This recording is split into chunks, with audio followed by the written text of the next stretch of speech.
within states, uplift of the scheduled caste, scheduled tribe, other backward classes and minorities, closing gender gap and generating more and better employment opportunities.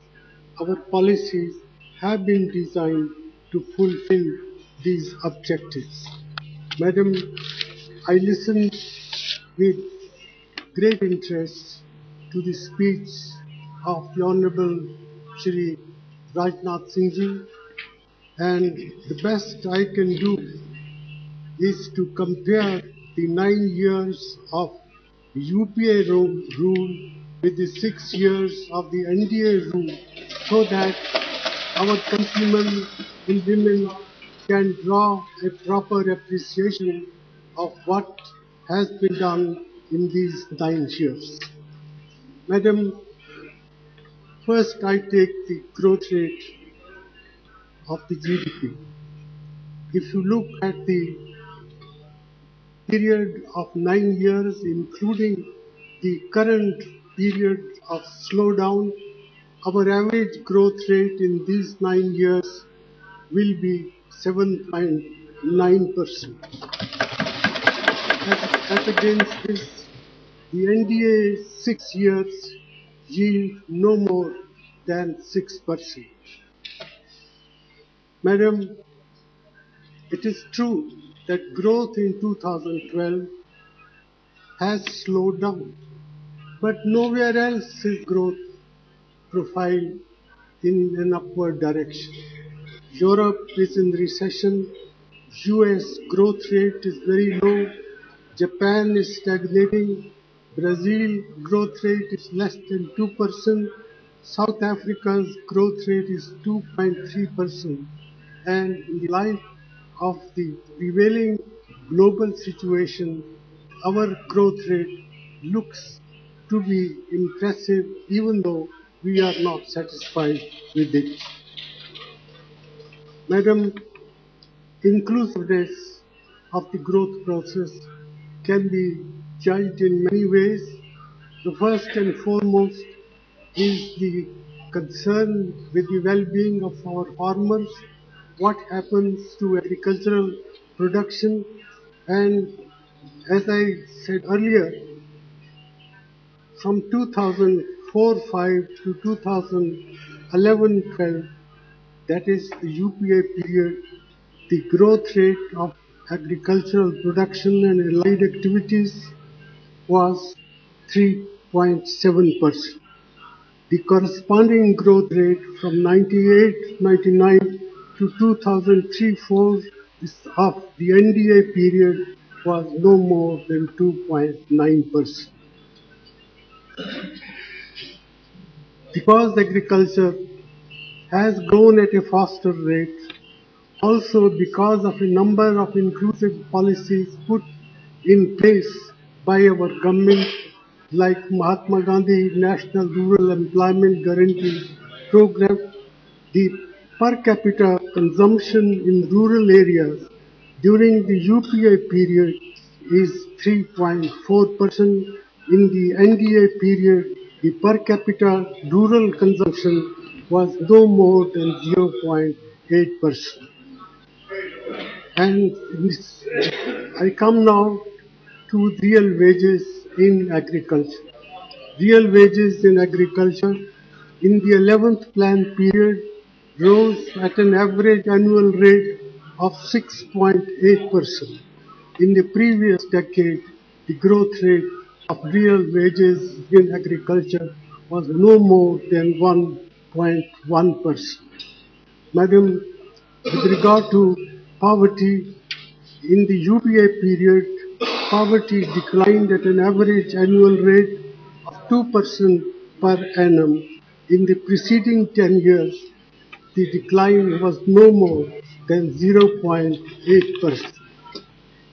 Madam, we are all concerned about the slowdown in industry. But when we compare the 9-year period in which the UPA has been in government, our industrial growth rate average is 8.5%. The corresponding average for the NDA from 98-99 to 2003-4 is no more than 5.6%. With regard to regional inequalities, interstate growth differential have narrowed and interstate inequality is not increasing. The so-called Bimaru states have also done much better in the UPA period than was the case previously. In terms of education and skill development, also the achievements of the UPA are really notable. The key instruments for promoting inclusiveness and empowerment are education and health and skill development. There has been near universal enrollment in primary schools and a steady increase in average number of years of schooling of for labor force. The Right to Education Act is a major landmark of the UPA. Madam, with regard to higher education, there has been unprecedented expansion of central universities. The number has gone up from 17 in 2004-5 to 44. The IITs have gone up from 7 to 16. The IIMs have gone up from 6 to 13. Indian Institutes of Science, Education and Research have gone up from 1 to 5. Indian Institutes of Information Technology have gone up from 2 to 4. The result is the gross enrollment in higher education in 2006-7 was 12.3%. In 2011-12, it has gone up to 18%. With regard to health, Madam, National Rural Health Mission made a very important start. Rashtriya Swasthya Bima Yojana is a huge UPA initiative and it provides inpatient cover to 3.4 crores of families. The infant mortality rate has fallen from 58 to 44. The maternal mortality rate has fallen from 254 to 212. Life expectancy at birth was 2000 was in 2010, 2001, 2000, 62.5 years. By 11 of this century, it has gone up to 66. Literacy rate similarly has gone up from 64.8 to 74%. The death rate has declined from 8.4% to 7.1%. Madam, it is not my case that what we have achieved is the optimum level. I do recognize growth requires further efforts to boost it, that we need to do a lot more to promote inclusiveness, that health, education require greater attention, that environment protection measures have to be adopted with greater amount of firmness. But I would respectfully submit to this august House that what has been achieved is not something which can be belittled, as Sri Rajnath Singh ji tried to do. I know BJP has a particular view of economic and social policies of the UPA. A few days ago, a conclave of the National Council of the BJP assembled in Delhi used the choicest abuses for the Congress establishment, the Congress leadership, and including myself. it is not my intention to reply them in that language because I do believe that our work and our performance are the best judges of what we have achieved. As the poet has said, हमको है उनसे वफा की उम्मीद जो जानते नहीं वफा क्या है.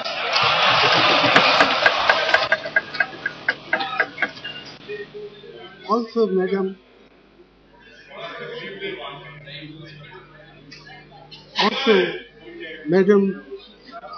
there is a proverb and a saying that जो गरजते हैं वो बरसते नहीं. And, and, we,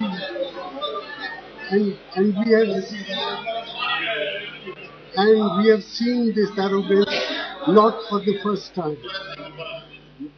The Shining India campaign in 2004 led to disastrous results for the BJP.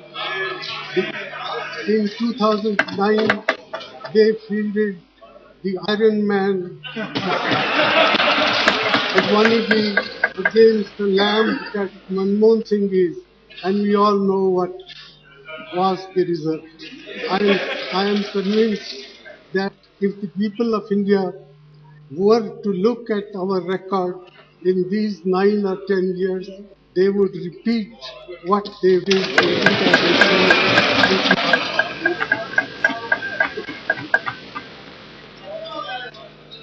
Madam, several honorable members have expressed concern about the state of agriculture. I share that concern. Farmers in our country are the most important constituent that the UPA cares for. We have done utmost to give our farmers remunerative prices, and here I make bold to say that the procurement prices of wheat, of rice and other products have been raised in a manner which was never seen ever before in the history of it.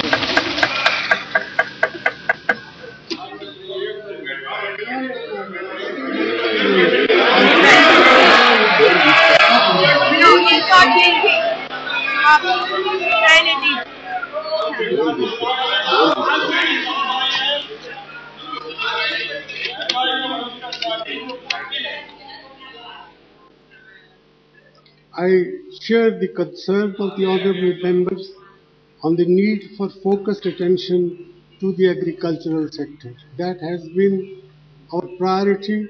It will remain our priority. The achievements of our farmers in keeping us self-sufficient in food are indeed extraordinary. They work hard under adverse circumstances and they deserve all possible assistance. It is for this reason that we have increased the minimum support prices as never before. If we look at these prices across various commodities, they have increased by 50 to 200% since 2004-5. Since the year 2004, we have more than doubled the minimum support price for wheat and paddy. Credit flow to the agricultural sector has increased since 2003-4 by nearly 500%. The 12th plan allocation for the sector has been fixed at over twice the size for the 11th plan. Madam, it is the result of the hard work of our farmers and our policies that the average annual rate of growth in agriculture and allied sectors, which was stagnating at the level of 2.4 and 2.5% during the 9th and 10th plan respectively, increased to 3.7% during the 11th plan, despite the occurrence of a countrywide drought in 2009. It is true that the growth of agricultural sector during 2012-13 is at present projected at 1.8%. But the revival of the monsoon during the later half of the Kharif season and improved prospects for Rabi due to conducive weather conditions give me hope that the actual growth rate during this year will be higher than the figure that I have mentioned. To address the issue of shortage of covered storage capacity, the government had formulated the Private Entrepreneurs Guarantee Scheme in 2008. A capacity of 181 lakh metric tons has been sanctioned under this scheme, of which 43 lakh metric tons of capacity has already been created. Madam, an issue that did not come up significantly in the debate, but which I wish to flag, is that of water. Shri Devi in his own way, referred to this problem. I do agree we have a national problem in the distribution of water of the interstate rivers, and I hope that the country would recognize the great importance of dealing with this problem in a holistic perspective. The UPA government recognizes the management of water resources as a major challenge. Srimati Supriya Sule referred to the need to give greater importance to the construction of check dams. We have already decided to modify the accelerated irrigation benefit program to make it more effective and expand the watershed development program during the 12th five-year plan. Apart from agriculture, urban and industrial water demand also needs to be managed more efficiently. Our groundwater resources need to be better preserved. We will be to these, bringing these proposals on a new groundwater law and a national water framework law very shortly. Madam, several honourable members cutting across party lines have expressed concern over incidents of violence against women. This is an issue which unites all sections of our House, and I sincerely appeal to all sections of the House to speak with one voice if there are any legislative measures which we can agree upon, they can be then pushed forward at a much higher speed than is normally done when it comes to legislation through Parliament. I sincerely hope that we will, with one voice, agree to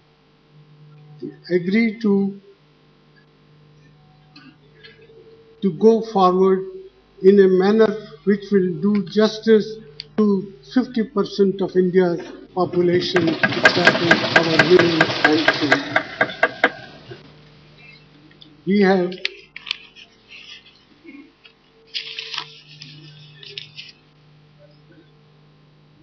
Let me reiterate to this august House the commitment of our government to ensuring the dignity, safety and security of every woman of our country. We have adopted a series of measures, legislative, institutional and procedural, which reaffirm the collective responsibility of this government in this direction as more and more women enter public spaces. The government has been prompt in action on the recommendation of the Justice Verma Committee by promulgating an ordinance amending and strengthening the law to deal with crimes of sexual violence against women. I am happy that the Sexual Harassment of Women at Workplace Prevention, Prohibition and Redressal Bill 2012 was passed by Parliament last week. We have a number of schemes in place to provide restorative justice to victims of rape and sexual violence through financial assistance and support services. the National Mission for Empowerment of Women would be implementing one-stop crisis center for providing all necessary services for women, victims, survivors of violence at a public hospital in 100 districts.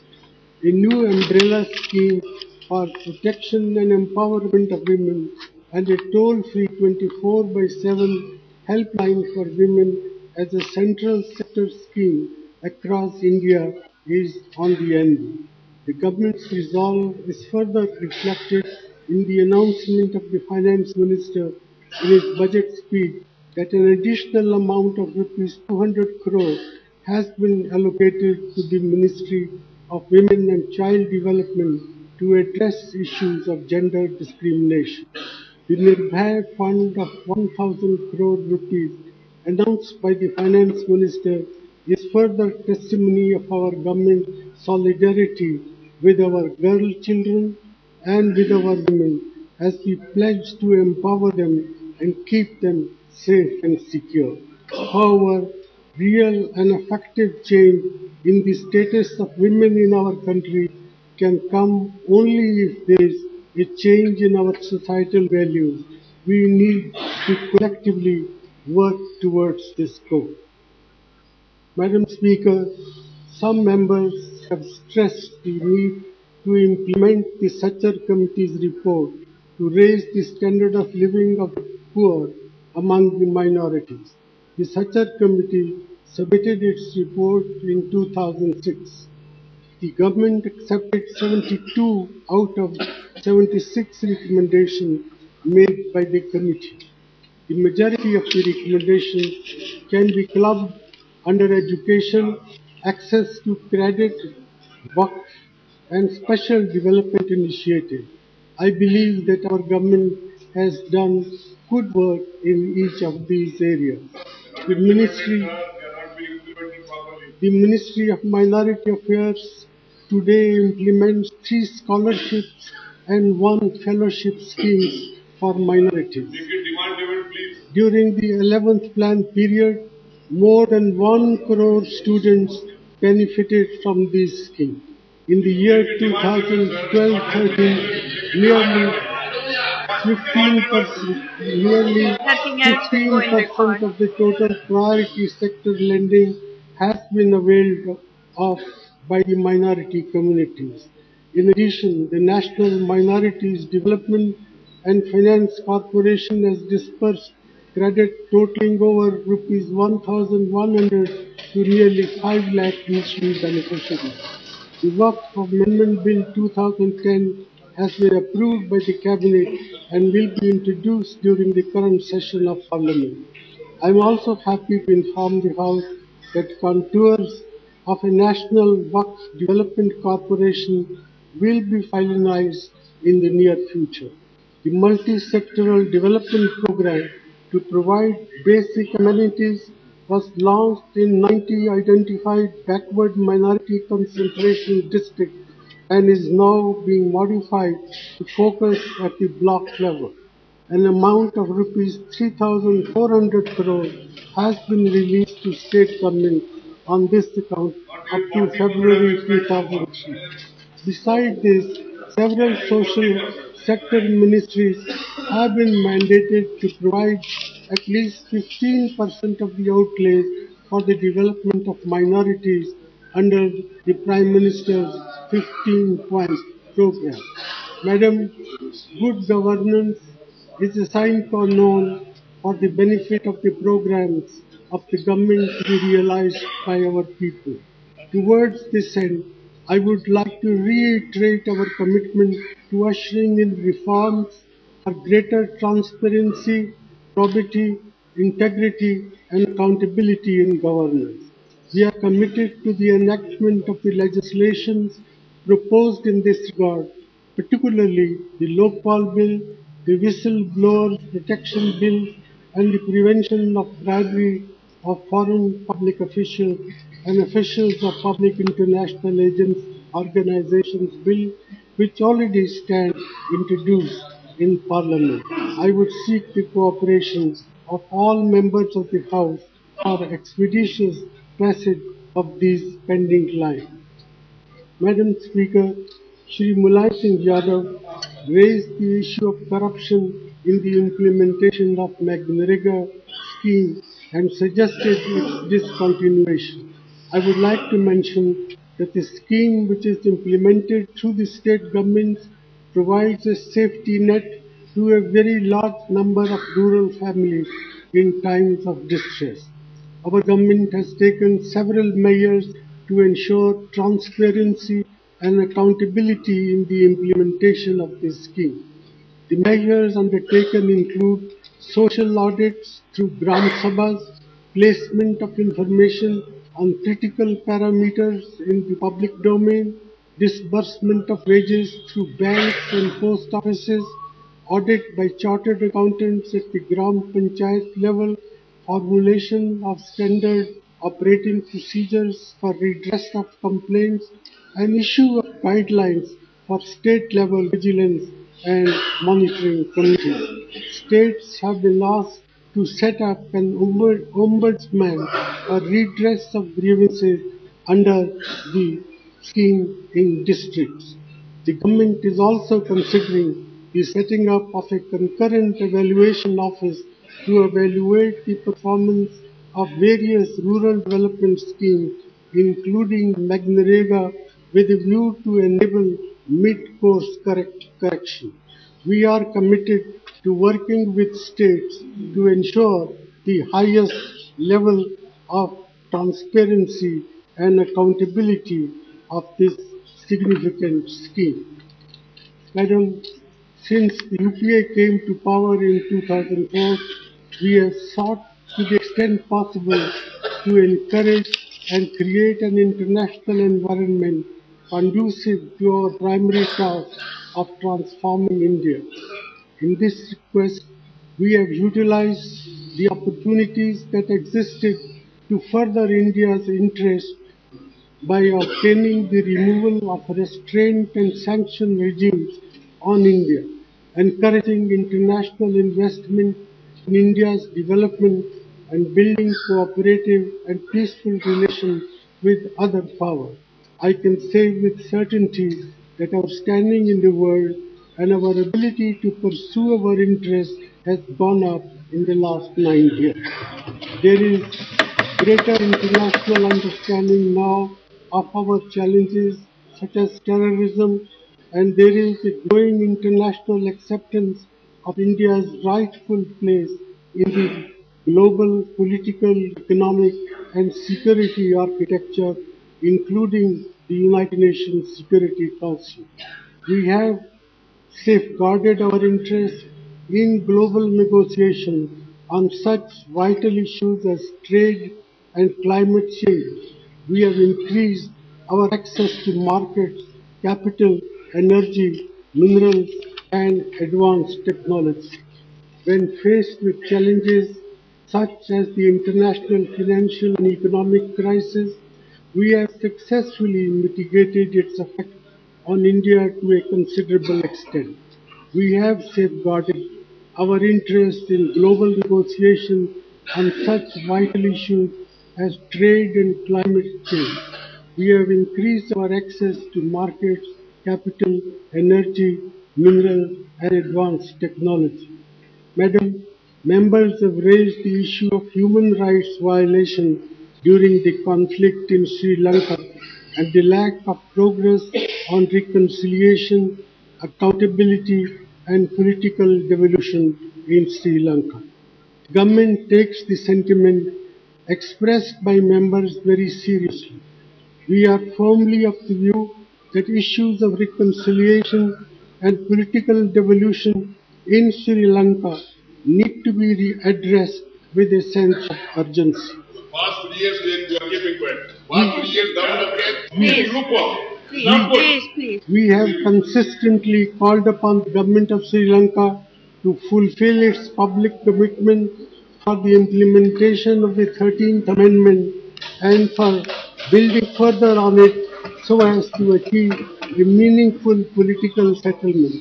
We have also urged that elections to the Northern Provincial Councils be held at the earliest and have called for effective and time-bound implementation of the constructive recommendation contained in the Lessons Learned and Reconciliation Commission report. This was also the message, Madam, I conveyed to President Rajapaksa during his visit to India in September 2004. We will continue to remain engaged with the government of Sri Lanka to implement these steps and take forward the process of reconciliation and settlement. As regards the issue of a draft resolution expected to be tabled by the United States at the forthcoming session of the UN Human Rights Council in Geneva, our decision will depend on the substance of the final text tabled in the Council. We will, however, be guided by our consistent position that we support proposals that seek to advance the achievement of a future for the Tamil community in Sri Lanka that is marked by equality, dignity, justice, and self-respect.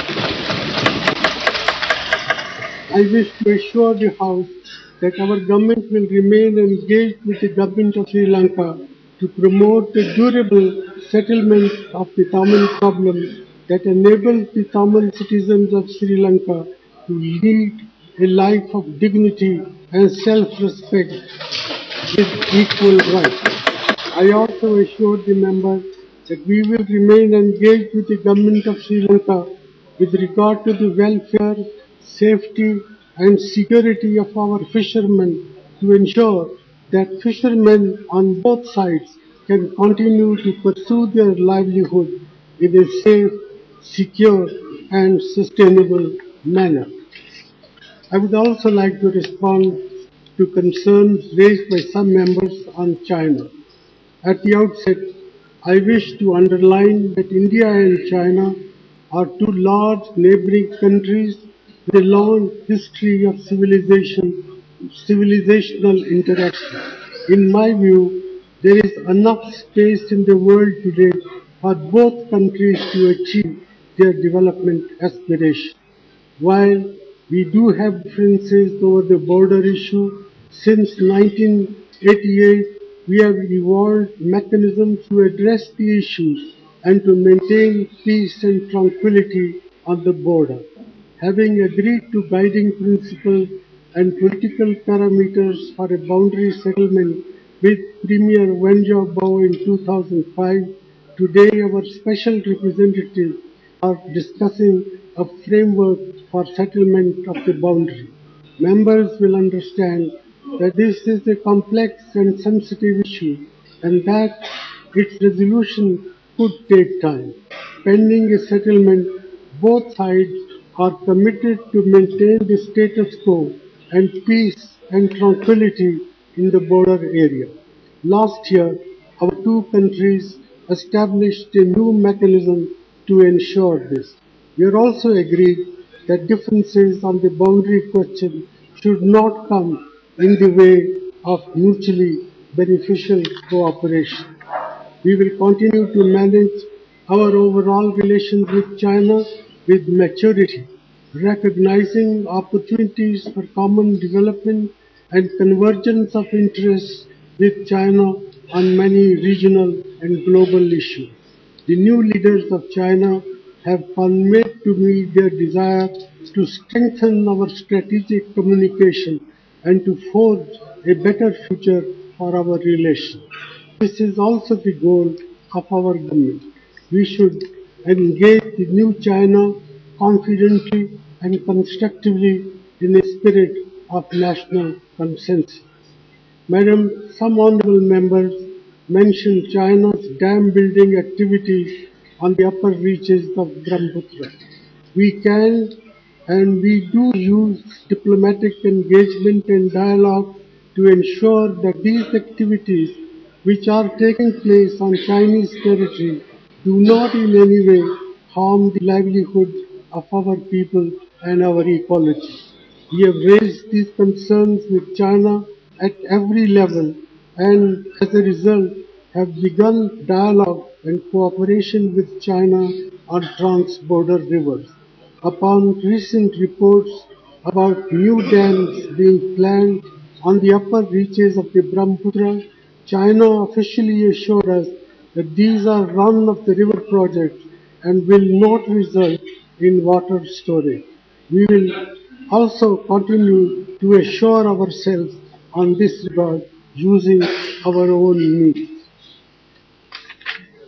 I assure honourable members that we remain vigilant about all developments in India's periphery or elsewhere that could affect our security, unity and territorial integrity, and we will take all necessary measures to respond to them. Madam, concern has been expressed in the House about the situation in Maldives. India has always stood for a stable, prosperous and democratic Maldives. As a close and friendly neighbor, India remains concerned about the ongoing political instability in Maldives since the transfer of power in February 2012.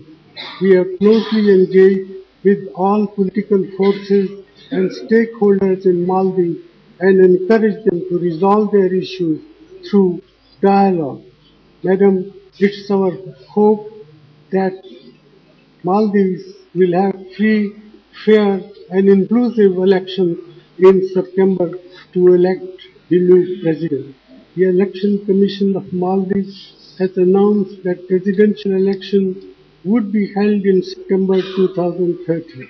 India will support all efforts to ensure a free, fair, credible and inclusive presidential election that can contribute to durable peace, stability and prosperity in the Maldives. We will continue to monitor the situation and take all necessary measures to strengthen our relations with and to protect our interests in Maldives.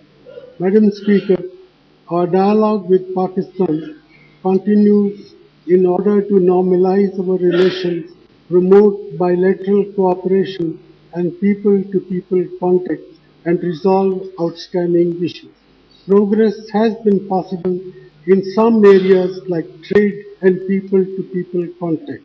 But incidents such as the barbaric manner in which two Indian soldiers were killed on the line of control in January 2013 vitiate the atmosphere and cast a shadow on the bilateral dialogue process. Further, we are yet to see tangible progress in dismantling the terrorism infrastructure in Pakistan and in bringing to justice the perpetrators of the Mumbai terror attack of November 2008. Normal, good neighborly relations between India and Pakistan, free from the threat of violence and enhanced bilateral economic cooperation would be in our mutual interest. Madam, we also expect Pakistan to take steps to create a conducive environment